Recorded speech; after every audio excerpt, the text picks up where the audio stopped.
Hello mga kabaykada, eto nga at i-deliver natin tong cake na wedding cake. So may pag-post pa nga ako sa Facebook kung sinong pwedeng mag-drive ng aming sasakyan kasi hindi ko naman masyadong gamay i-drive yung aming sasakyan. Although nakakapag-drive tayo dati, kaya lang may nangyari ng insidente na medyo nagkaroon tayo ng phobia pag nagda-drive na ako sa kalsada. May mga nag-chat nga sa akin na sila na raw magda-drive, kaya lang ang lalayo naman ng lugar nila, mga Antipolo, Batangas. Medyo kinakabahan ako kasi willing na willing talaga silang mag-drive. Mamaya na may karnaper yun. Meron din namang nakuha ang aking husband habang siya nasa seminar. Meron daw magdadrive, kaya lang hindi naman pala marunong mag-drive ng manual, hindi kasi automatic tong aming sasakyan. Pero kung automatic yan, ay mabilis lang naman yan i-drive.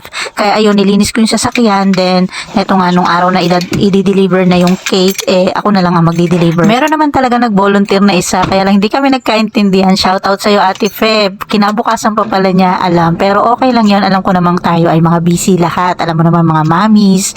So ayan na nga, biglang habang ini-start yung sasakyan, na-realize ko na wag na pala kasi nga medyo may phobia pa tayo sa kalsada, tsaka na lang pag talagang gamay na gamay ko na, kaya ito, bababa na lang tayo ng sasakyan. At syempre, natusan ko na lang yung aking anak na panganay na tumawag ng tricycle dun sa labasan para maihatid na natin yung cake kasi nga medyo baka malate na yung cake dun sa call-up time na binigay ng ating client. Kaya nga ito, nung naka-tricycle na, gumagalaw-galaw pa, biglang nagsabi si Manong, di pa kami nangangalahati, babalik lang daw kami saglit. Sabi ko, aba Manong, alug na yung cake ko, kailangan idiretso na natin to. So no choice, dahil medyo si Manong ay hindi na mapakali, nag-transfer ako ng ibang tricycle. Buti na lang malapit na kami dun sa may paradahan ng isang tricycle. Doon na lang ako kumuha ng another tricycle. At eto nga, nung nakasakay na dyan, sabi ni Manong, Neng, yung palang pagdadala niyan ay lubak-lubak ang kalsada. Hindi na kita ipapasok sa loob at baka maalog pa yung iyong cake. Kaya lakarin mo na lang. Oh my God, napakabigat ng cake para bitbiting ko sa napakalayong daan na yan.